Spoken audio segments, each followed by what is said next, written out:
Il y a une spécificité dans les sites médias, de manière générale, pas que français, dans le monde entier, c'est que l'information, tu la prévois pas, elle arrive comme ça d'un coup, et elle peut générer sur ton infrastructure des pics de charge extrêmement importants.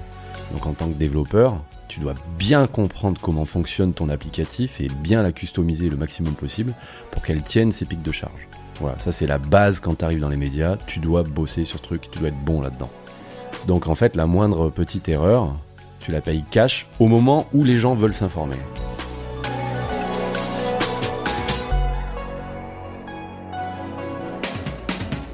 Bienvenue dans Mediarama, le podcast qui explore la galaxie des médias. Ici, nous partons à la rencontre de celles et ceux qui façonnent les contenus, les usages et les stratégies de demain. Je suis François Desfossés, cofondateur de Cosa Vostra, agence de conseil tech et créative. Nous accompagnons les médias dans leur transformation digitale. Contactez-moi sur mediarama@cosavostra.com, sur LinkedIn ou sur notre site cosavostra.com.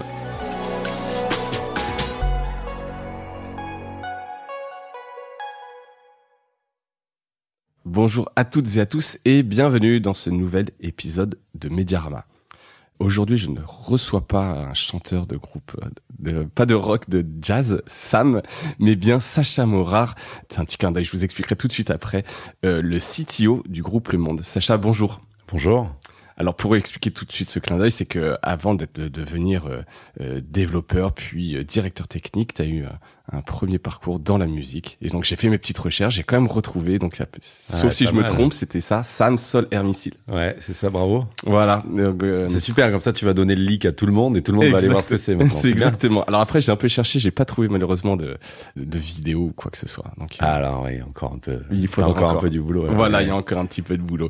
Donc vous l'aurez compris, Sacha, CTO groupe Le Monde, t'as pas commencé par le développement. Non. T'as un parcours. Toi, t'aimes pas dire atypique, tu dis plutôt bizarre. Donc tu vas nous expliquer un petit peu tout ça. Et au cours de cet épisode, l'idée évidemment, c'est comme j'ai la chance de t'avoir à ce micro, quand même on parle le groupe Le Monde qui est le premier média en termes d'abonnés payants, avec le prestige de cette marque dont on parlait il y a quelques minutes.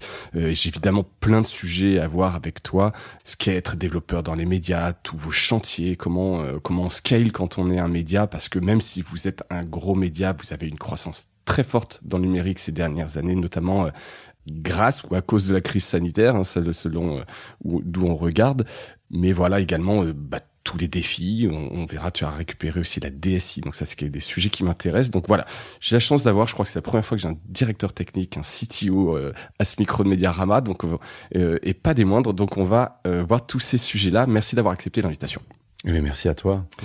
Donc rapidement ton parcours, même si j'ai un peu dévoilé tes premières amours, la musique, est-ce que tu peux nous raconter, alors pas toutes ces années musique et galère, puisqu'on imagine que ça n'a pas pris autant que tu l'aurais aimé. La preuve, non. Sinon tu serais peut-être à un autre podcast aujourd'hui, mais comment t'en viens rapidement à devenir CTO du groupe Le Monde, donc en étant un pur autodidacte, t'as pas de diplôme d'école d'ingé ou quoi que ce soit, et donc en quelques années, tu deviens CTO du groupe Le Monde. Ouais, en fait, je pense que je tiens cela de mes parents qui sont aussi autodidactes eux-mêmes et qui nous ont toujours appris dans la famille que en fait, quand tu veux quelque chose, faut aller le chercher, faut travailler et tu l'apprends tout seul. Ça, c'est une bonne école. Comme aussi, tu peux aussi aller à l'école quand t'as les moyens d'y aller, clairement. Oui, t'es pas en train de dire qu'il faut pas, que c'est pas bien d'avoir les diplômes. Je dirais jamais ça, non. C'est juste qu'il y a une autre voie. Ouais, tout à fait. Mais bon, voilà. Mes parents se sont fait tout seuls aussi comme ça. Et en fait, je pense que très naturellement, c'est comme ça que je me suis dit que si je voulais quelque chose, il fallait que je l'apprenne moi-même. Par contre, en effet, j'ai été musicien depuis au sortir du bac, que j'ai eu vraiment de justesse. Ric-rac. Ouais, ric-rac. Normalement, j'aurais même pas dû l'avoir, très franchement. Et puis après, bon, voilà, c'était fait. Donc, je suis parti dans la musique à Donf. C'était très très dur, ça a duré 6 ans, mais c'était une passion vraiment depuis très très très jeune, puisque mon père aussi était musicien, directeur d'une école de musique. Et j'ai vécu 6 années à Paris, de galère, mais magnifique aussi, très très formatrice, et où j'ai appris pas seulement à être musicien, j'ai aussi appris à faire de l'entrepreneuriat un petit peu, à l'échelle musicale certes, mais oui, bon, parce que tu gères ton groupe, tu dois en faire la promotion, évidemment, et notamment sur le notamment sur Internet. Ouais, tout à fait. Moi, c'était l'époque de MySpace encore. Mais ouais, tout à fait. Apprendre un petit peu le marketing digital, apprendre aussi à coller des affiches, apprendre à produire des choses et à regarder la rentabilité de ces choses-là. Donc ouais, certes musicien, mais un peu plus que ça. Et puis bon, ça reste quand même un métier très très difficile. Qui au bout d'un moment m'a franchement un peu gonflé, je le dis comme parce que le milieu musical c'est tellement difficile, tu peux travailler énormément et avoir 5% de bonheur dans tout le travail que tu fais. Et un jour j'ai pas trop eu le choix, j'ai dû changer et c'est là que en discutant avec mon frangin qui était dans la même situation que moi puisqu'il était musicien aussi, il était dans le groupe, ouais. On s'est dit vas-y viens on monte une boîte, site internet, on fait un truc. On n'y connaissait strictement rien et en fait c'est comme ça qu'on a mis les mains dans le truc. Moi plutôt du côté design, lui plutôt du côté dev. Et puis après finalement, les choses se faisant naturellement, j'ai été embauché dans une boîte pour être designer. Mais je voyais plein de devs autour de moi parce que cette boîte c'était un infogéreur, hébergeur, donc un milieu très technologique. Ouais. Puis les mecs, je sais pas, j'ai trouvé sympa. C'était un peu à la mode barbu gamer. Les fameux, ouais, voilà. Le cliché presque du nerd. Bah, je veux pas qu'ils le prennent mal si jamais ils entendent ça, non, parce que. Mais pour le coup, c'était pas du tout mon monde en fait. Moi, je découvrais ce truc-là et je sais pas, j'étais attiré par ça et j'ai demandé à mes patrons de l'époque de devenir développeur. Ils m'ont dit t'es gentil, mais t'as pas fait d'école. Déjà, t'es là designer, alors que t'as pas fait d'école non plus, et puis tu veux devenir développeur. Bon, tu te tires un petit peu sur la corde. Ouais, faut pas déconner. Et ils m'ont dit, d'accord, mais tu fais un test, et le même test que les développeurs, et si tu le réussis, il y a pas de raison qu'on te prenne pas, on te connaît, donc voilà. Très fair. Voilà. Donc j'ai bûché la Bible PHP à l'époque, et j'ai réussi le test, et je suis devenu développeur comme ça. Et après, tout s'est accéléré très très vite. Et j'ai vu que là, contrairement à la musique, le travail que je pouvais fournir, l'investissement personnel que je mettais là-dedans, il était beaucoup plus payant, en fait. Et c'est ça qui m'a grisé d'autant plus, c'est-à-dire que dans le numérique en général, en fait, comme en ce moment, c'est évidemment un métier qui recrute énormément, si tu bosses, tu y arrives. Il n'y a pas de raison que tu y arrives pas. À moins que tu sois vraiment pas doué pour ça. Oui, auquel cas, évidemment. Je pense qu'on te le dira. Mais il y a de la place pour beaucoup de monde en ce moment dans le numérique, et c'est pour ça que je pense que mon parcours, qui est bizarre, qui a demandé beaucoup de travail et beaucoup d'apprentissage autonome, veut bien dire que dans ce métier, si tu veux y arriver, c'est pas obligatoire de passer par l'école. Oui, mais par contre, tu peux y arriver. Il n'y a pas toujours les filtres grandes écoles, etc. Voilà. Tu peux y arriver par toi-même si tu t'y mets et ça recrute. C'est quand même un bon message. C'est pas l'objectif de ce podcast. Non, mais c'est hyper intéressant. Ça recrute. Il y a beaucoup de boulot et tu peux réussir sans le diplôme, etc. Et devenir CTO au groupe Le Monde, t'es pas un ovni non plus. Tu penses pas être un ovni. Bah non, maintenant je le pense plus. Mais à un moment, oui, forcément, quand ça devient grisant, un peu vertigineux. Une fois que je suis devenu développeur, ça allait très vite. En 3 ans, 4 ans, j'ai été CTO du Parisien. Ouais. Ensuite, t'arrives dans les médias par hasard? Ouais, mais ça m'intéressait depuis toujours en fait. Ce milieu-là, mais je connaissais pas non plus. Et en fait, voilà, j'ai atterri en tant que développeur là-bas parce qu'il y a une SS2I qui m'a placé, voilà. Régie. Et ouais, 6 mois après, en fait, je devenais responsable technique du truc. Et voilà, là, c'est parti très très vite. Ensuite, j'ai fait un petit passage en entrepreneuriat. Ensuite, j'ai atterri à l'Obs, puis au groupe Le Monde. Et voilà, après, ça devient très très vertigineux, mais tu peux avoir le complexe de l'imposteur un peu de temps en temps parce que tu te dis non, j'ai pas fait d'école, il y a d'autres mecs qui sont hyper qualifiés, peut-être plus que moi et qui auraient mérité ce job. Mais finalement, je sais pas, à force de travailler, j'ai pas trop à rougir non plus d'avoir travaillé dur et d'en être arrivé là. Non, je pense quand même que t'as coché pas mal de trucs et puis aussi je veux pas dire que c'est une des fiertés de manager, mais c'est aussi normal d'avoir des mecs en dessous de soi plus meilleur que soi techniquement sur plein de sujets, ça n'enlève rien. Bien sûr. Ouais, je pense que tu peux ne plus avoir ce syndrome de l'imposteur. Enfin, je dis ça, après c'est des choses qui peuvent être très intimes, très compliquées. En tout cas, juste sur ton parcours, pour moi, voilà, je pense que tu as quand même coché pas mal de choses. Et dernière grosse nouveauté dans ta carrière, avant qu'on passe vraiment sur le sujet même, tu as donc récupéré la DSI et entré au COMEX. Ouais. Alors je sais pas comme si c'était le Graal, mais c'est quand même pour montrer cette progression en quelques minutes de ta carrière. Ouais, tout à fait. On m'a proposé de prendre la responsabilité additionnelle de la DSI, donc plutôt de l'informatique traditionnelle. Informatique. Voilà, jusqu'à maintenant, j'étais directeur technique numérique, ça c'est le terme en français. Donc la plutôt DTN, CTO, voilà. Ouais. Donc qui s'occupe de développer les applications mobiles et les sites internet du groupe Le Monde. Et voilà, il y avait la partie informatique, DSI, qui s'occupe aussi d'imprimer le journal. Hein, attention, hein, c'est pas. Oui, c'est pas juste l'achat d'un parc informatique, qu'on soit très clair. Oui, et pas ça aussi, même c'est quelque chose de très très important, mais on pourra peut-être en parler tout à l'heure, lié à la sécurité des journalistes, etc. Enfin, cybersécurité, enfin c'est hyper important. On m'a proposé ça. Alors, du coup, c'était voilà, je vais pas dire que j'ai sauté sur l'occasion parce que j'ai un peu hésité, mais en fait, c'est des collaborateurs qui n'ont pas tout à fait la même culture que ce que j'avais avec qui j'avais l'habitude de travailler. Et le challenge était hyper intéressant, excitant, et évidemment, j'ai sauté sur l'occasion et ça se passe très bien. Bon, top. Ça, c'est, écoute, c'est plutôt cool. Donc, bravo pour ça. On reviendra effectivement sur la DSI parce que c'est un sujet intéressant, effectivement.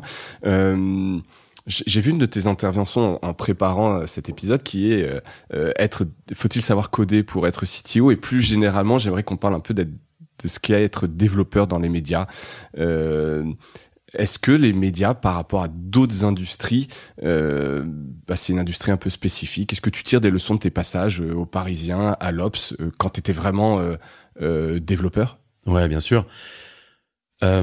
Il y a une spécificité dans les sites médias, de manière générale, hein, pas que français, hein, dans le monde entier, c'est que l'information, tu la prévois pas, elle arrive comme ça d'un coup, et elle peut générer sur ton infrastructure des pics de charge extrêmement importants. Donc en tant que développeur, tu dois bien comprendre comment fonctionne ton applicatif et bien la customiser le maximum possible pour qu'elle tienne ces pics de charge. Voilà, ça c'est la base quand tu arrives dans les médias, tu dois bosser sur ce truc, tu dois être bon là-dedans. Donc en fait, la moindre petite erreur, tu la payes cash au moment où les gens veulent s'informer. Ouais, donc un niveau de criticité quelque part, effectivement, si tu loupes à quelques minutes, t'as loupé... t'as loupé ta mission quelque part. Ouais. C'est toujours l'angoisse d'avoir un événement qui est en train de se passer tragique, par exemple. Par exemple, l'incendie de Notre-Dame. Voilà, l'incendie de Notre-Dame. Évidemment, quand ça se passe, le réflexe de beaucoup de Français, c'est d'aller sur le site dumonde.fr. Si là, on a mal fait notre boulot, on n'est pas en capacité de servir les pages, que les gens s'informent, c'est presque un besoin à ce moment-là, hein, des gens, c'est pas... Oui, c'est pas de la juste. Oui, non, t'as raison. C'est pas juste de la curiosité, c'est savoir ce qui se passe. C'est pas du divertissement. Tu vois. Non, c'est lourd. Donc nous, notre mission, c'est de faire en sorte d'avoir codé correctement pour que le truc tienne, même si t'as l'équivalent du Stade de France rempli à bloc qui vient visiter le site en 5 secondes, quoi. Voilà. Donc ça, c'est un enjeu très très particulier quand t'es développeur dans les médias. Et alors, donc, techniquement, comment tu fais pour faire face à ça? Parce que j'imagine qu'on parle d'augmentation de trafic de x5, x10, x20, je sais pas quels peuvent être les multiples. Tu te reposes sur un tiers, tout est préparé, vous avez des plans de comment on organise tout ça? Alors en mots un peu simple, parce qu'effectivement tu vois dans parmi ceux qui écoutent Mediarama, tout le monde n'est pas technique, mais pourtant je pense que c'est assez important à comprendre parce que c'est votre quotidien et c'est des choses qui arrivent tous les jours. Ouais, tout à fait. Et puis non, tout à fait, c'est important de comprendre, mais aussi de savoir le vulgariser, parce que clairement, les choix technologiques qu'on peut faire chez moi, ça demande des ressources, ça demande un budget, et forcément, il faut aussi savoir expliquer, vulgariser ce que tu es en train de faire et faire comprendre les enjeux. Et sur la gestion des pics de charge, traditionnellement, il faut savoir que les médias font appel à des tiers pour gérer à leur place ce genre de pics de charge. Voilà. Donc ce qu'on appelle des CDN. Les CDN. Voilà, CDN.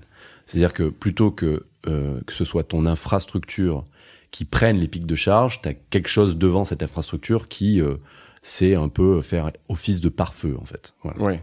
Qui en fait qui a le cache, en fait qui a on va dire copié la page de l'article, et si 1000 personnes la demandent, en fait c'est ce tiers, ce CDN qui va les servir plutôt qu'aller toi ton serveur, tu vas pas te prendre 1000 requêtes. Exactement. Mais il va servir. L'inconvénient, c'est qu'il sert la même chose à tout le monde. Ouais, tout à fait. Alors, t'as des mécanismes qui sont relativement complexes à maîtriser et pas très malléables, qui peuvent t'aider à adapter un peu ce que tu affiches en fonction de l'utilisateur. Est-ce qu'il est abonné, pas abonné? Donc déjà, est-ce qu'il a le droit de lire l'article ou pas?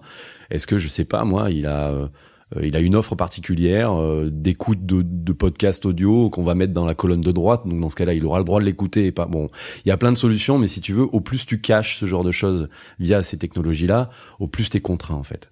Et puis en fait, c'est très spécifique aux médias. Et si tu regardes d'autres grands sites, grandes apps qui ont beaucoup de trafic aussi, mais qui sont beaucoup plus orientés e-commerce, en fait, ça n'existe pas, ça, chez ces apps-là.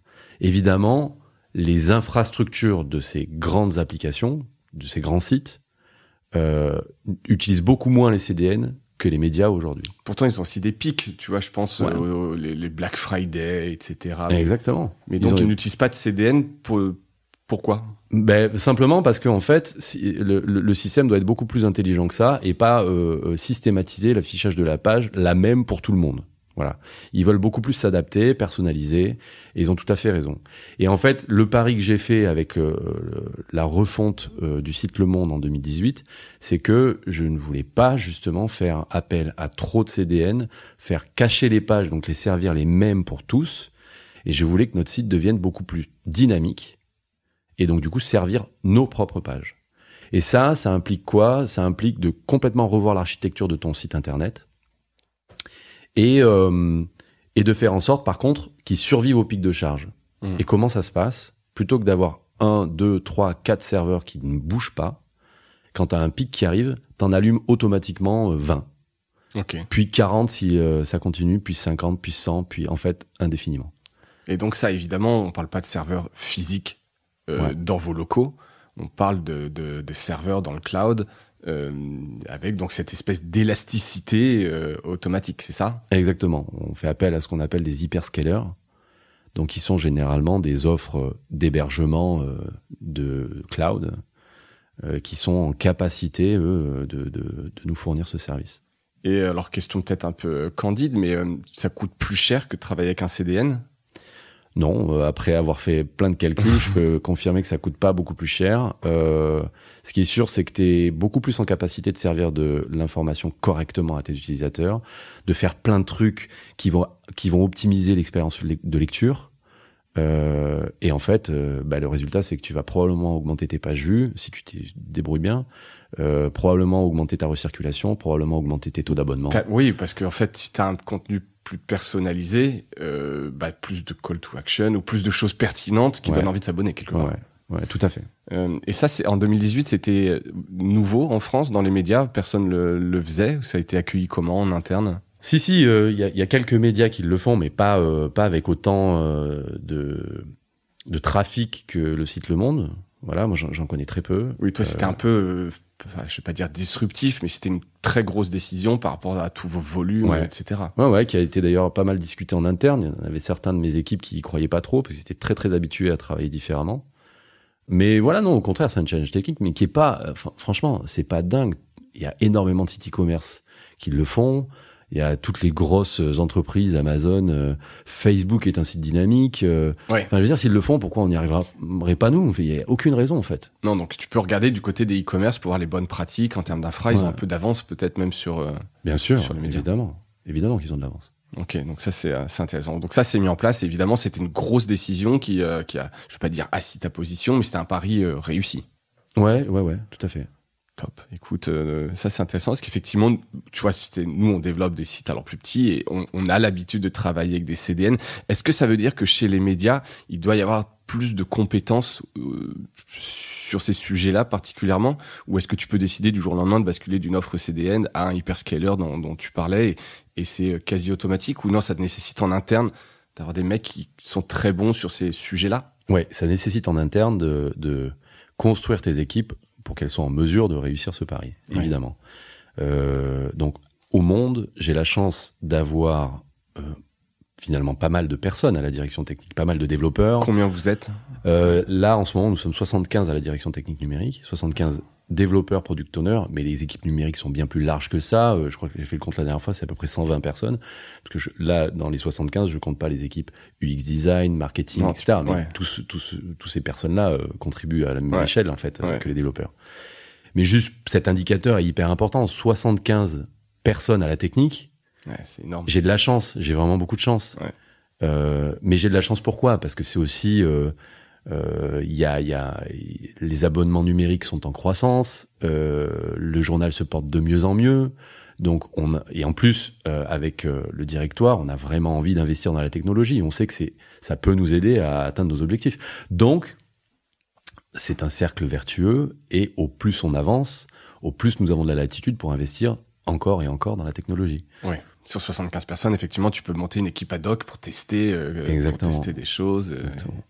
Donc ça, effectivement, je pense pas qu'il y ait beaucoup de médias qui aient autant de développeurs, product owners en France.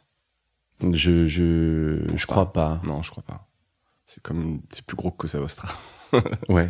Donc donc ça c'est plutôt cool, et c'est intéressant parce que il y a souvent ce débat. Je l'avais avec Marion Wiss, que tu connais bien, de Pool, depuis d'Underlines, ils ont fusionné, justement sur est-ce que les médias, il y a eu ce mouvement quand même où les médias externalisent la techno versus l'internaliser. Certains le font un peu en hybride parce qu'ils ont des équipes. C'est pas évident je sais pas s'il y a un bon modèle. Alors là, le luxe, c'est évidemment de pouvoir le faire en interne et que ce soit rentable, tu vois, ce qui est pas toujours le cas. Évidemment. Oui, puis après, il y a une réalité économique. Selon tes capacités financières, évidemment, tu vas pouvoir choisir si tu embauches des développeurs ou si c'est pas le moment pour toi et que justement, tu vas plutôt capitaliser sur des solutions sur étagère. Et puis dans ce cas-là, tu vas itérer dessus, et après, peut-être éventuellement, quand le succès arrive, les abonnements numériques grandissent ou la pub te finance mieux, peut-être embaucher des devs. Ouais, c'est ça. Ce qui est hyper évident. Je reviens une seconde sur sur le chargement des pages dynamiques. Tu parlais vraiment d'écrin pour les contenus dans un podcast Tech Rocks. Les journalistes le comprennent bien, ça? Est-ce que tu discutes avec eux de ce genre de changement un peu stratégique? Oui, bien sûr. Alors, est-ce qu'ils le comprennent bien? C'est sûrement que beaucoup d'entre eux ont compris que nous étions en train de faire un pari technologique.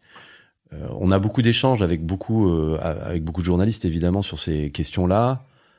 La technologie, ça reste quand même un truc qui est un peu à part, de manière générale, et qui est, déjà rien que pour le vulgariser, pour essayer de le faire comprendre. J'espère que ton audience va comprendre ce que je dis, mais de temps en temps, oui, j'en doute pas du tout.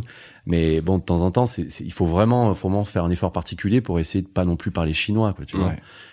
Mais il me semble quand même qu'on partage tous ensemble cette volonté d'innover, non pas seulement pour innover et être innovant et se dire qu'on est innovant, mais surtout pour servir la cause qui est nôtre, c'est-à-dire diffuser notre contenu le mieux possible.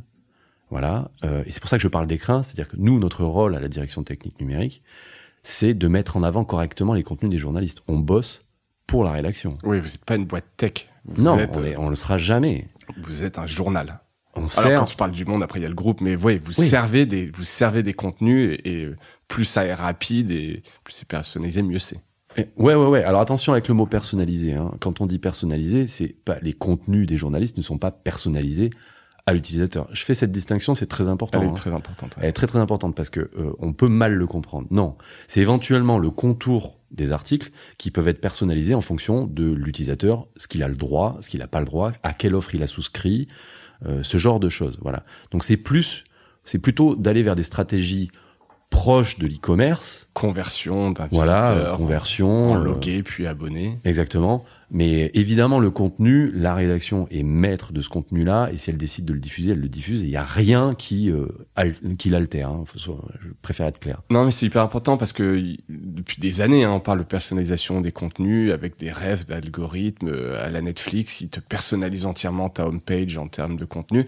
Vous en faites pas du tout. Même dans les en savoir plus, aller plus loin, suggestions, il n'y a pas une partie de la homepage qui est un peu générée selon les habitudes des lecteurs. Non, aujourd'hui non.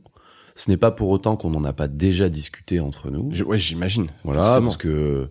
Mais non, on a aussi la chance d'embaucher plus de journalistes chaque année. C'est-à-dire que c'est aussi... pour moins de production. Je me souviens de ces campagnes que vous aviez fait dans le métro qui étaient très... Oui, Luc Brunner insistait sur ce point. On essaie de produire moins de contenu, mais de meilleure qualité. Mais ce qui demande plus de journalistes. Ouais. Pourquoi je disais ça? Je sais plus où j'en étais, pardon. Sur la personnalisation des contenus, le fait d'avoir plus de journalistes. Voilà, c'est pas pour autant qu'on n'en a pas parlé entre nous, mais on a quand même la capacité de faire de la vraie curation éditoriale. sans avoir à mettre un algorithme pour remplacer l'humain derrière, et qui ne remplacera d'ailleurs jamais l'humain. Non, notre force, je pense, à la rédaction du Monde, et d'ailleurs dans les autres rédactions du groupe Le Monde, c'est que on sait proposer, mettre en avant des contenus, animer des homepages avec nos mimines. Ouais, ce qui est bien aussi. Ce qui est bien aussi. Et des algos, on peut en faire tourner pour plein d'autres choses. Hein. Ouais. Tu vois, pour limiter par exemple le churn. Ouais, donc le churn, c'est le taux d'attrition, éviter que les gens se désabonnent. Donc, qu'est-ce que tu peux faire, voilà, comme action marketing autour du contenu, hein, ce que tu appelais le contour, c'est ça, pour faire que les gens utilisent leur abonnement et ne se désabonnent pas. Exactement. Top. Et tu parlais du groupe Le Monde, je crois que je l'ai même pas dit en introduction, mais c'est les titres, parce que bon, évidemment, il y a Le Monde qui est le vaisseau amiral, mais c'est aussi donc Télérama, Courrier International, l'Obs, et pour partie, je crois que vous êtes actionnaire aussi dans le Huffington Post. Ouais, tout à fait. Huffington Post, il y a encore aussi les titres de Malesherbes Publications, donc il y a La Vie, enfin il y a pas mal de titres Historia, chez eux. Non, pas Historia, non, c'est Histoire et Civilisation. Histoire et Civilisation. Je crois bien. J'espère que j'ai pas dit de bêtises. Je crois que c'est ça. Et on a aussi, HuffPost, tu l'as dit, tout à fait. Ouais. HuffPost.fr. Et c'est important parce qu'évidemment, alors j'imagine que tous ces choix techno, à un moment donné, vous cherchez à mutualiser. Ouais, tout à fait. Plus ou moins rapidement d'ailleurs, parce que j'imagine qu'il y a toujours à avoir des scories, des côtés, ce qu'on appelle legacy chez certains, et que c'est pas évident. Alors il y en a vraiment de moins en moins pour le coup, parce qu'on a fait un sacré travail de nettoyage depuis 3 ans. Mais c'est vrai que quand on m'a proposé de prendre la direction technique du groupe, ce qui n'existait pas jusqu'alors, parce que la direction technique était seulement dans chaque titre indépendante. Bah forcément, on fait ça pour rationaliser un petit peu les choix technologiques et faire en sorte de pas redévelopper systématiquement des sites internet avec d'autres technologies dans chaque titre. Donc en fait, le site Le Monde, la technologie utilisée, c'est la même que le site l'Obs, c'est pareil pour Télérama, c'est pareil pour Courrier, etc. Voilà, ce qui nous fait quelques économies d'échelle, mais plutôt que parler d'économies d'échelle, c'est surtout en fait une efficacité. Oui, une rationalisation dans l'efficacité de développement qui, je pense, est intéressante à... Et puis, ce qu'on apprend sur Courrier International, ce qu'on apprend sur l'Obs, on peut éventuellement faire profiter d'autres titres. Je parle en termes de technologie, hein, là je parle pas en termes éditorial, quoique, pourquoi pas, évidemment les rédactions échangent entre elles. Mais c'est important quand même d'avoir cet échange entre les différentes équipes. Et donc ça, vous avez réussi à le mettre en place depuis 3 ans, ça doit être un beau chantier aussi, j'imagine. Ouais, tout à fait. Je voulais parler maintenant de deuxième partie un peu de scale, donc grandir à l'échelle un écosystème comme Le Monde. Aujourd'hui, le titre, donc le journal Le Monde en termes d'abonnés numériques, je crois que vous étiez entre 350 et 400 000. Ouais, je sais pas si c'était un chiffre. On est en train de frôler les 400 000. Vous êtes en train de frôler, ça va être un sacré milestone. Sachant qu'il y a 10 ans, donc tu n'y étais pas encore, il y en avait 20 000. Ouais. Donc c'est assez dingue quand même d'imaginer ça. Ça m'intéressait de rentrer peut-être pas dans le détail, mais de votre stack technique. Comment tu accompagnes une hyper croissance comme ça, sachant qu'il y a eu aussi un triplement des abonnés post-Covid, enfin pendant la période Covid. x3, pendant la période Covid, on a fait donc une espèce d'accélération juste assez incroyable. Tout ça avait été un peu anticipé en termes de stack techno pour que ce soit justement adapté à l'échelle de ce que vous êtes aujourd'hui. Non, j'aurais pas la prétention de dire que c'était anticipé. On apprend au fur et à mesure. Je pense qu'on commence vraiment à savoir comment vendre de l'abonnement numérique. Et en France, je pense que d'ailleurs, on est toujours un peu tous balbutiants sur ce sujet-là. Ouais, un petit avec peu en plus retard, ou moins de retard. Voilà. Mais au monde, je pense vraiment que là, ça y est, on commence vraiment à savoir vendre de l'abonnement numérique. Et tu veux dire pas que en termes de marketing, trouver la bonne formule, c'est toute la chaîne. Ah, tout à fait, ouais, toute la chaîne. Et la preuve, c'est que en effet, il y a de la croissance et que on a des ambitions qui sont réelles, mais qui sont quand même bien calculées, d'atteindre le 1 million d'abonnés en 2023. Voilà, sacré challenge. Mais bon, forcément, du coup, tu parles de scale.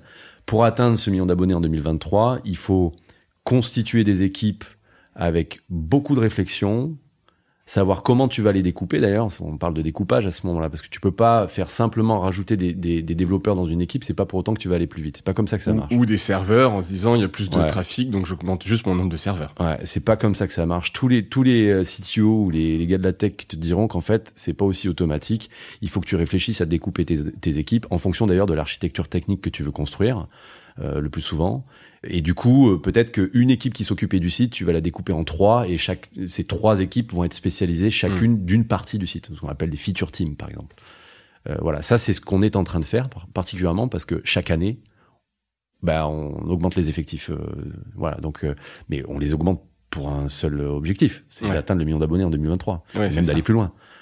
Donc voilà, et à chaque fois on se pose une question, c'est-à-dire est-ce que là j'ai un intérêt particulier à développer moi-même une solution technique. Par exemple, le tunnel d'abonnement. Voilà.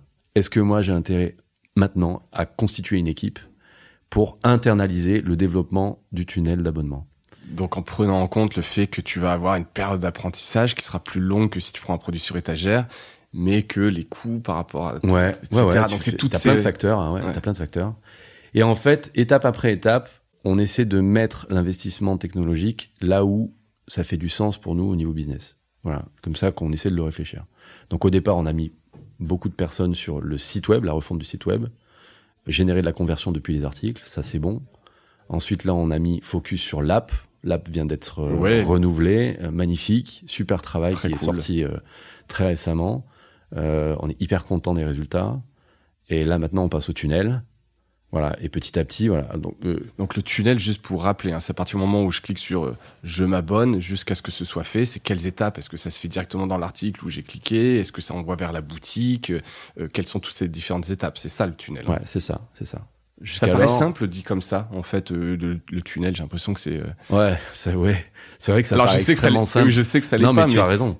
On se dit, voilà, on rentre ses coordonnées, sa carte bancaire, on clique sur je m'abonne. Alors que c'est ce qu'il y a de plus compliqué.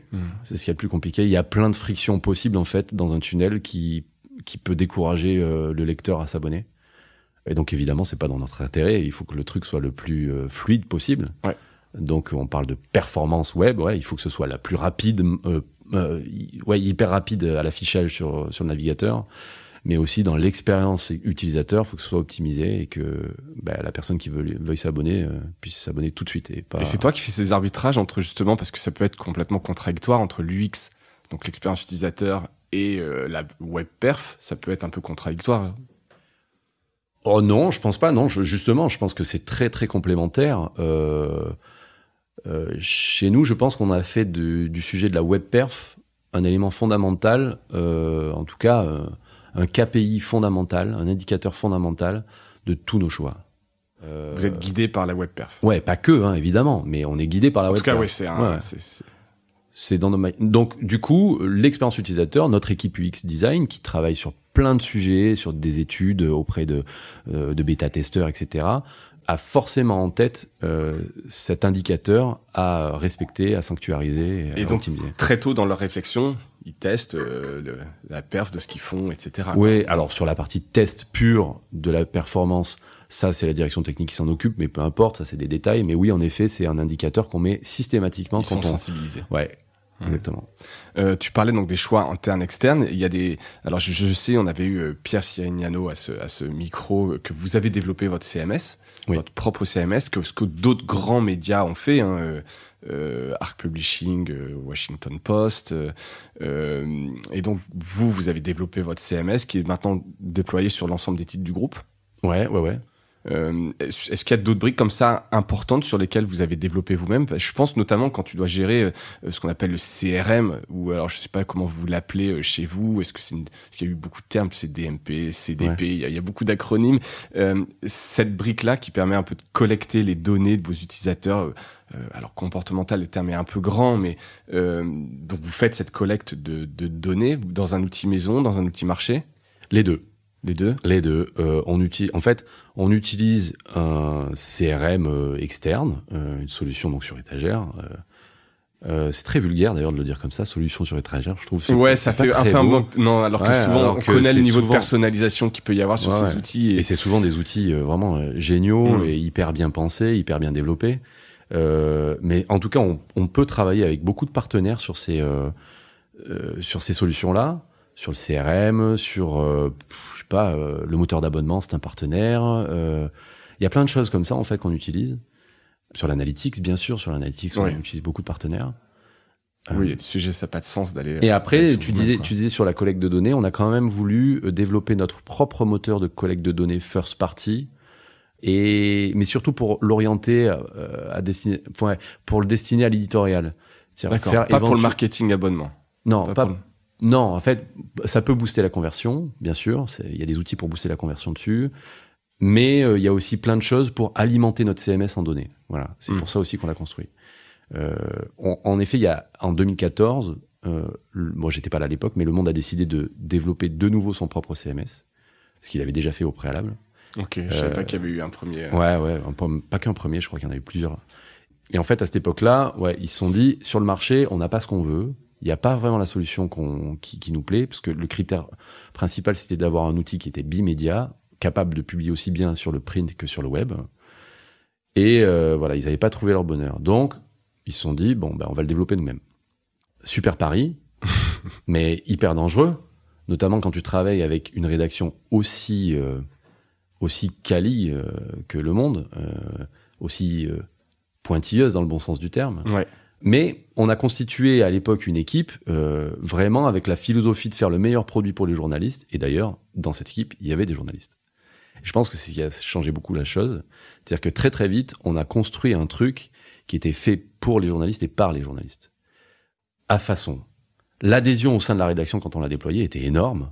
Et ça a même dépassé les frontières de la rédaction. Ça s'est su assez largement dans les médias français. Ce qui fait que certains ont été assez curieux de savoir qu'est-ce qu'on avait fait, est-ce qu'ils pouvaient faire la même chose ou est-ce qu'ils pouvaient l'utiliser.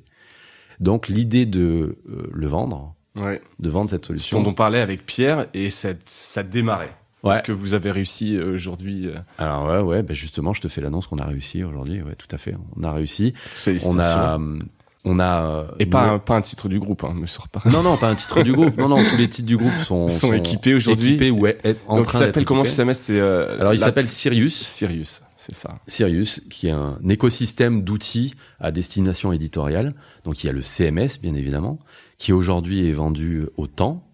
En Suisse. Voilà, en Suisse. Très beau titre. On est ravis de cette première signature. C'est un beau titre en plus, c'est à l'étranger. C'est un très beau titre. C'est chouette. Ouais, c'est un très beau titre. Après, on a d'autres briques autour aussi qui viennent alimenter le CMS notamment. On a la brique de collecte de données first party dont je t'ai parlé tout à l'heure, qui s'appelle Forecast, qui est également utilisée par le Temps. On a aussi une autre brique qui est hyper intéressante et sur laquelle je pense qu'on a pris un peu d'avance par rapport à nos concurrents, qui s'appelle Capping, qui est un système pour limiter le partage de connexion des abonnés. Voilà. Évidemment, c'est un truc sur lequel on lutte tous. Ouais. C'est tu t'abonnes à un titre et puis tu partages ton abonnement, ton login et ton mot de passe à ton épouse, ton enfant, famille, etc. Voilà. Donc ça fait perdre un petit peu de la valeur à ton abonnement. Et là, nous on a développé un système pour déjà le mesurer et puis aussi pour l'en empêcher. Avec un curseur que tu places en disant j'ai un taux de tolérance. Exactement. L'idée c'est quoi? C'est d'éviter les connexions simultanées, concomitantes, ou ça va au-delà de ça, et par IP, device, vous êtes capable de dire attends là il y a un abus, etc. Non, c'est beaucoup plus mathématique que ça en fait. C'est pas par IP ou par device parce que comme on est dans un contexte web et application mobile, c'est très difficile d'avoir la certitude qu'un device est un unique device. Tu peux ouvrir un onglet privé, tu peux changer de navigateur, c'est trop compliqué. Donc non, on s'est basé sur la lecture simultanée. D'accord. Voilà, donc c'est un peu comme Spotify, c'est-à-dire quand tu viens lire un article du Monde et qu'en même temps une autre personne utilise le même abonnement pour lire l'article, eh bien dans ce cas-là, il y en a un des deux qui va être gêné. D'accord. Je l'ai eu sur Spotify. Oui, et puis tu l'as aussi. De toute façon, t'es déjà en lecture sur tel appareil, etc. Ça c'est bien. Et ça c'est déployé à l'Équipe notamment, le journal L'Équipe. D'accord. Vous avez licencié cette brique-là à l'Équipe. Tout à fait. D'accord, cool. Donc c'est je vais pas dire encore un succès, mais ça commence. Donc il y a l'équipe qui s'intéresse à vos sujets et à vos projets et qui les prennent en production. Et c'est en production là au Temps et à l'Équipe. Au Temps, c'est en train de la déployer. À l'Équipe, c'est déjà en production en effet. Et donc vos équipes, ils vont pour les aider, ou est-ce que c'est très non, SaaS? C'est très SaaS, hein. C'est très SaaS comme. Donc on peut le prendre en main, on fait les réglages soi-même, etc. Tout est dans le cloud, j'imagine, sur ce genre de solution. Bien sûr. Ouais. Hyper scalable, comme d'habitude. Top. Et écoute, bravo, parce qu'effectivement, c'est un sujet, voilà, les CMS éditoriaux où c'est très long, très compliqué, et ça crée tellement de changements dans les équipes que c'est jamais évident de vendre. Puis il y a la concurrence, hein, entre les historiques, les arcs. Dans l'idée, c'est quoi? C'est de rentabiliser les devs en se disant, c'est cool. Ouais, c'est plutôt d'amortir en fait notre investissement sur ces CMS, sur ces outils auxquels on croit énormément en fait. C'est aussi de servir la cause éditoriale, très franchement. C'est-à-dire qu'il s'agit pas non plus de tous développer la même chose dans notre coin. On est quand même dans une industrie à la base un le peu même métier. Voilà, compliqué, l'information c'est quand même un métier hyper important. Enfin, je vais pas faire le pitch ici, mais et donc du coup, plutôt que on aime bien l'idée de proposer nos services et proposer nos outils qui sont quand même faits pour les journalistes à d'autres titres qui en ont besoin et qui du coup leur fera économiser beaucoup de soucis. Oui, de temps, évidemment. Et donc des soucis et donc de l'argent. Donc ça c'est bien. Ok, donc je comprends la philosophie. Voilà, c'est pas une vraie diversification en se disant on monte une équipe commerciale, on va faire fortune en vendant des logiciels, etc. C'est éviter que les autres aient trop de problèmes, ce qui est plutôt confraternel, et amortir quelque part les développements, puis apprendre à avoir des feedbacks et partager tout ça vous êtes côte à côte, quoi. Voilà. C'est beau. un autre sujet qui est toujours un peu lié à la tech, justement, est-ce que tu vois, il y a eu des formats au New York Times avec des visualisations 3D. Est-ce que votre stratégie éditoriale, elle peut avoir une influence sur l'écosystème technique? Est-ce que tu as est-ce qu'il y a un mode de gouvernance, on en parlait un petit peu tout à l'heure, main dans la main, ou pour la création de formats, l'évolution de ce CMS sur des formats dont les journalistes peuvent avoir des idées, etc. Comment ça évolue? Alors, il y a deux façons de le voir. Quand on crée des sites ou des fonctionnalités, etc., forcément, on rentre dans un circuit de développement qui est relativement lourd, puisqu'on est de plus en plus, et c'est pas quelque chose qui peut être très, très immédiat. Mais notre devoir, c'est aussi de pouvoir répondre aux besoins le plus immédiat possible. Des fois, on n'est pas en capacité de le faire, et donc dans ce cas-là, c'est peut-être essayer de trouver la meilleure solution pour laisser les gens qui sont assez créatifs pouvoir le faire eux-mêmes. Et moi, je pense que le métier de développeur en particulier, il doit être beaucoup décentralisé aussi. On met des développeurs dans l'équipe régie, publicitaire. On met des développeurs dans l'équipe audience pour qu'ils fine-tunent tout leur tagage analytics. Et on met aussi des gens qui savent développer au sein de la rédaction. Et qu'est-ce que ça donne, ça? Ça donne par exemple les décodeurs, qui sont vachement autonomes sur ce point-là, et c'est super, parce qu'ils peuvent décliner tout un tas de formats comme ils le souhaitent, ils peuvent inventer plein de trucs hyper intéressants tous les jours, et du coup ils sont pas frustrés si jamais ils me demandent quelque chose en disant moi attends, faut que je mette un budget en face, faut que je constitue une équipe, puis en plus nous on a la sécurité là-dessus, on fait hyper gaffe à ce qu'on livre, c'est lourdingue de temps en temps, tu vois. Ouais.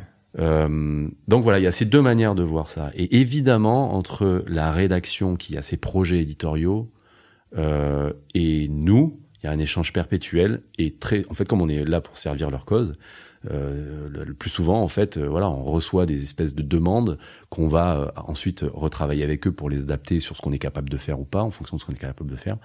Et ouais, ça peut complètement driver notre infrastructure, nos choix technologiques, par exemple. Ce qui est cool, c'est il y a plus les développeurs dans un coin, la rédaction, etc. Alors je sais que c'était plus le cas, hein, mais c'est vraiment passé. Maintenant, c'est hyper fluide les échanges. Dans un sens, les équipes se mélangent, ils bossent ensemble.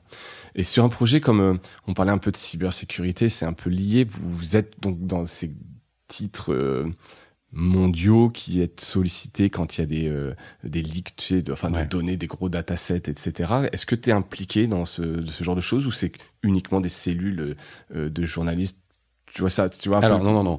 La rédaction est vraiment indépendante sur ce point-là, sur tous les points d'ailleurs. Ouais. Mais c'est-à-dire que les métiers support autour quand il y a des sujets comme ça, on n'en entend jamais parler. Parce qu'on pourrait imaginer avoir besoin un peu de data analystes, des data. Mais ils ont ce qu'il faut, ils ont vraiment ce qu'il faut. Ouais. Non, ils sont équipés pour ça. Il y a des gens, notamment chez les décodeurs, mais pas que, qui peuvent aller analyser tout un tas de données et ressortir des informations très très concrètes. On a des experts en matière de cybersécurité au sein de la rédaction qui sont vraiment pointus. Vraiment pointus, quoi. On échange, bien sûr, de temps en temps. Je pense à Martin Uttersinger, par exemple, Damien Leloup. Évidemment qu'on échange sur certains sujets, mais je peux pas prétendre dire que je suis en avance par rapport à eux, très franchement. Après, il y a aussi la question de la cybersécurité générale de nos journalistes, de nos infrastructures, de notre bâtiment, où là, évidemment, j'ai mon rôle à jouer, puisque en tant que CTO et aussi DSI, je dois faire en sorte que nos journalistes soient correctement équipés, formés aussi, bien sûr, et que quand ils partent en zone sensible, ils aient le meilleur matériel possible, et puis que voilà, ce soit sécurisé, par exemple. Ouais, je travaille aussi sur ces sujets. Ouais, et ça, c'est nouveau pour toi, j'imagine, comme tu t'étais pas à côté DSI, ça doit être des... Ouais, c'est nouveau. Parce que le monde, en plus, c'est encore une fois un peu emblématique. Donc, j'imagine que vous êtes beaucoup visé par des attaques. Ouais. Parce que c'est en permanence entre, j'imagine, des petites attaques classiques et des gros trucs. T'as eu quelques gros dossiers à gérer? Ouais, bien sûr. C'est des trucs sur lesquels on s'étend rarement parce que, évidemment, déjà, on veut pas fanfaronner. Ça, c'est sûr. Parce qu'on est à l'abri de rien. Non, bien sûr. Ouais. Et je le dis souvent, mais, dans la sécurité informatique, si tu penses que tu as fait les choses correctement, c'est déjà que tu les as mal fait. Mais c'est vrai que ça, c'est marrant. J'écoutais ce matin sur France Inter, tu sais, ils parlaient du vote à distance, ou c'était peut-être hier. Et en Suisse, ils ont mis le vote électronique à distance, un peu en fanfaronnant, en invitant les hackers à essayer, etc. Et les hackers ont réussi à hacker le système. Mais il y aura toujours quelqu'un qui aura un coup d'avance sur toi. C'est évident. Ouais. Donc il faut être très humble et essayer d'avancer pas à pas pour essayer de sécuriser le maximum possible. On n'est pas à l'abri, on est à l'abri de rien, mais on fait ce qu'on peut pour, avec nos moyens bien évidemment, pour aller le plus loin possible dans la protection. Ouais. Ça, c'est le gros. C'est TV5 Monde aussi, qui avait eu une énorme attaque. Ouais, TV5 Monde, Ouest France l'année dernière. Enfin, il y en a beaucoup. Les hôpitaux pendant la crise du Covid. Ouais. Enfin, avec les ransomware, les demandes de rançon électronique. Ouais. Ça, c'est terrible. Plus maintenant, dernière partie un peu d'ouverture sur les défis que tu peux avoir, que le groupe peut avoir. Comment est-ce que tu vois les médias en France se saisir des enjeux tech? Est-ce que tu vois une différence? C'est très large comme question. Tu parlais un peu de coopération, tu vois, avec d'autres titres, etc. Comment tu vois ça se développer? C'est une bonne question, pas facile à répondre. Vous voyez entre CTO des groupes médias? Oui, bien sûr. On a souvent des échanges, tout à fait. Et pas que groupe média d'ailleurs. Moi, Ouais, je pense que t'as raison. Ouais. J'ai un réseau, notamment avec l'aide de TechRox, qui est un regroupement en fait de CTO, de gens qui font le même métier que moi, mais pour plein d'autres acteurs évidemment, et notamment du e-commerce. Donc on se rencontre beaucoup, on échange beaucoup sur les stratégies à mettre en place. Comment je vois les médias, la technologie dans les médias français. Je pense qu'on est à un moment où en effet chacun a un petit peu envie de se démarquer. Jusqu'à maintenant, on faisait tous à peu près la même chose, et là, je pense que les gens ont un peu envie de. Mais parce que c'est aussi par nécessité. On le sait, la publicité en ligne, elle est un peu en déclin. L'abonnement numérique, par contre, tout le monde a envie d'en faire. Et pour faire de l'abonnement numérique, t'as pas d'autre choix que de mettre en place des solutions technologiques qui vont être beaucoup plus orientées e-commerce que et toujours en faisant bien évidemment le meilleur contenu possible. Donc voilà, je sens qu'en fait il y a un petit virage qui est en train de s'opérer, mais qui s'opère très en retard finalement en France, puisqu'il y en a d'autres qui l'ont compris bien plus tôt que ça. Ouais. Et c'est les médias internationaux. Ouais. Qui ont effectivement explosé il y a déjà quelques années. Ouais. Après, encore une fois, il y a la barrière de la langue. Je pense qu'il y a encore plein de choses à faire et qu'il n'est pas trop tard pour les médias français. Bien sûr. Soit clair. Autre sujet de défi, on n'en a pas parlé, c'est les GAFA, les GAFAM, selon qui tu mets dedans, et les médias. C'est un sujet pour toi, on sait les médias. Alors, il y a plein de choses en fait à dire autour des GAFAM. C'est vrai que c'est un peu vague comme sujet, mais est-ce que ça peut guider vos choix d'avenir sur justement la collecte, le traitement de la data, sur le consentement, sur la publicité? Est-ce que c'est un sujet à ton agenda? Est-ce que les GAFAM peuvent dicter plus ou moins l'avenir d'un journal comme Le Monde? Évidemment que non. Voilà, je suis assez catégorique là-dessus. On essaie de voir le truc le plus pragmatiquement possible. Et moi, je suis qu'une petite pierre à l'édifice de ce truc-là. Évidemment, il y a plein d'autres personnes dans la maison qui s'en occupent. Ouais. Mais voilà, de temps en temps, ça peut faire sens que de mettre en place des partenariats. Oui, tout à fait. Et de temps en temps, non. Le plus important, c'est de sanctuariser et respecter l'indépendance de la rédaction et du journal. Bien sûr. Et ça, sur ce point-là, on est complètement intransigeant. Ok, très clair. Des DSI, on en a parlé, le rôle. Plus voilà sur un média comme Le Monde, les horizons de développement et les axes techniques. Donc là, on parlait tout à l'heure plutôt du marché des médias. Toi, où tu vois Le Monde en termes d'axes techno et de développement dans 10 ans? Est-ce qu'il y a des opportunités à saisir? Est-ce qu'il y a des grands virages encore à prendre auxquels tu réfléchis? Ouais, bien sûr. Il y en a plein. Et il y en a plein que je vous dirai pas.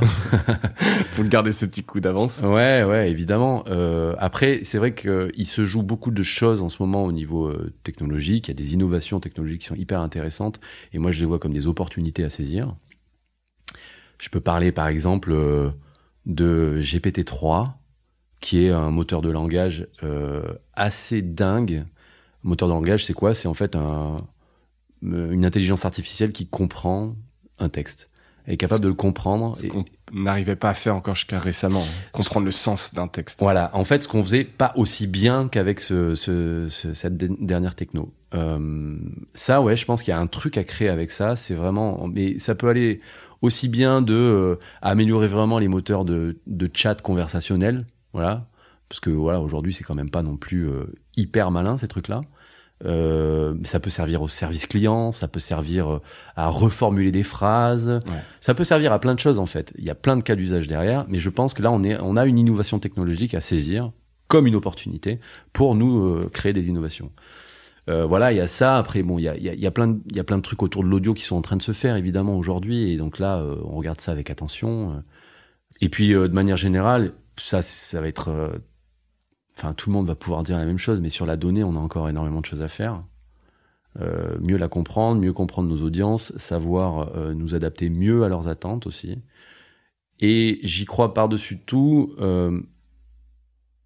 utiliser cette donnée pour aider les journalistes à décider. Voilà. Ils ont souvent plein de sources de données qu'ils utilisent pour faire leur travail. Mais quand il y en a trop, en fait, il faut savoir aussi les synthétiser et leur proposer quelque chose qui leur est vraiment utile. Et ça, c'est notre boulot justement avec le CMS. C'est essayer de mettre dans ces CMS des fonctionnalités qui vont les aider à faire leur travail. Et notamment de l'aide à la décision. Ouais, ça, c'est intéressant. Effectivement. Et ça, on peut l'améliorer en permanence par le bon traitement, de trouver les bonnes données, bien les recouper. Top. Et toute dernière question, plus poil à gratter. Est-ce que c'est toujours aussi difficile de se désabonner du Monde? Non, alors je cherche pas à me désabonner, mais je sais que j'en ai déjà parlé. C'est un peu compliqué. Il faut envoyer un courrier. Alors est-ce que c'est une légende urbaine ou non? Est-ce que le tunnel de désinscription est simple aujourd'hui? Il est très simple. Il suffit d'envoyer une lettre recommandée avec accusé de réception. C'est pas très compliqué. Bienvenue fin du XXe siècle. Ça peut être des sujets d'amélioration. Et c'était pour te taquiner, puisqu'évidemment personne n'a envie de se désabonner du Monde. Bah oui, bien tant sûr. Le produit est bon. Sacha, merci pour ton temps, ta transparence et tous ces apprentissages. Je pense que tu as des journées bien remplies, donc c'était cool de prendre un peu le temps de partager avec Mediarama. Eh ben merci à toi. Merci à toutes et à tous d'avoir écouté cet épisode jusqu'au bout. Et d'ici le prochain, je vous souhaite une bonne journée. À bientôt. Salut.